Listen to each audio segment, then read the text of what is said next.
Okay, to begin the base for our net to hold our canteen, take the cordage that you measured out earlier, double it up, and make basically a plus sign like this, right?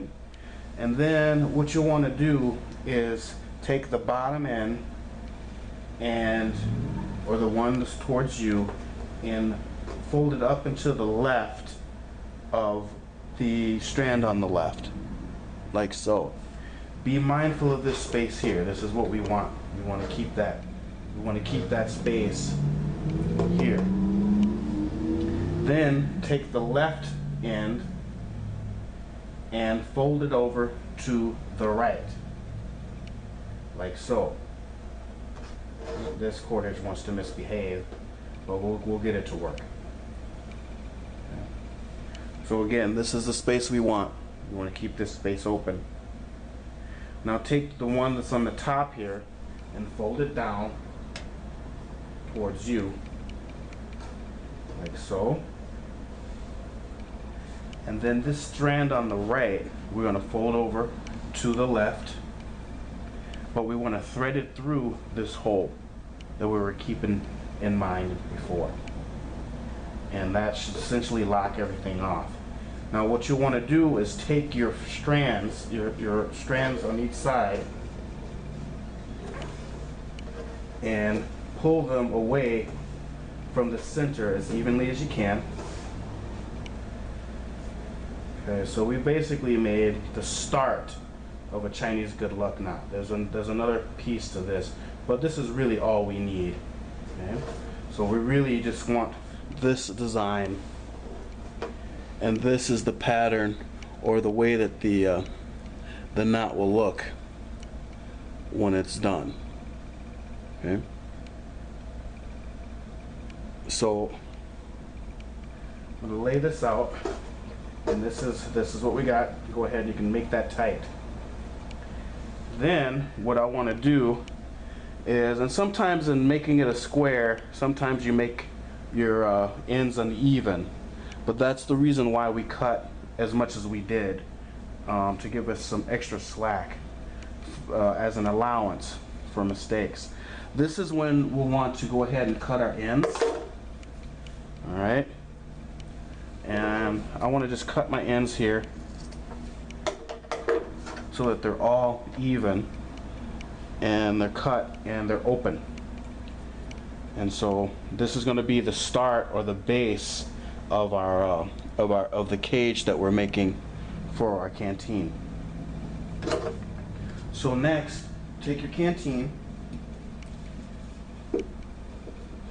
container, and I want to drape the square of the knot and place it into the center of the bottom, and kind of wedge our pieces of cordage in the center, or in their consecutive slots, like so.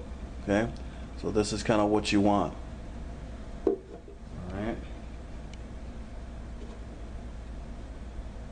just like so. So now we're ready to begin our knotting to create a case for our canteen container. So now with our cordage set into the base of the bamboo container here, I'm going to go ahead and cheat a little bit, just because it's easier to explain and walk through this process if I have a little bit of duct tape. Again, in a survival or primitive situation, I wouldn't have any duct tape, and you just kind of deal with it and work with it slowly and patiently. But for the sake of demo, I'm going to take the duct tape and just tape the cordage over their slots so they don't slip out on me or get away from me, like so. I can remove this later when I'm done. And this will just be a great help to the process. Actually, it'll be kind of frustrating otherwise. And just a little trick, just a little Little tip, little trick. So just attach some duct tape so these stay in place while I explain the next steps. Alright, so we have 4 strands that now what we want to do is we want to separate our strands. That's why we cut them. And separate our strands out. And essentially, we're just going to knot them together.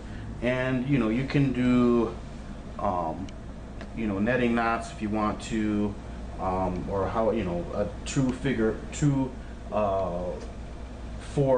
a square knot if you want to. I like quick, dirty, and simple, but effective. So all I'm going to do is just make a regular overhand knot, and I'm going to show right about here on this, and all I'm going to do is just pinch and grab the 2 ends of our strands, put them together, and make a knot. Just throw this over here like so. I'm just making an overhand knot is all I'm doing with 2 strands. And you can see why I duct tape these down, because trying to do this with one hand is a little tricky, and keep them in their slots until they get tight. So I want to go all the way around. And do this at approximately the same space for each one. And each strand is going to knot next to its neighbor, like so. Okay? So that's going to be the next step.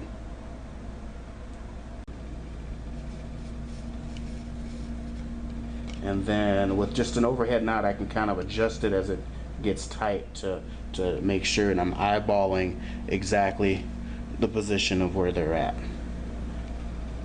There.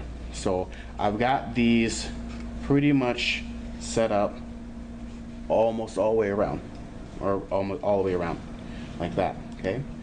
So then the next step is now taking the next neighbors and pulling them together and knotting them all the way around. So hopefully this is coming together for you visually, because you can see the concept of what you're doing.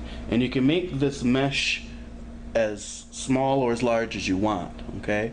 And then I want to go to my neighbor, my next one here, and then these 2 are going to come together like so, and then these 2 are going to come together like so, all the way around.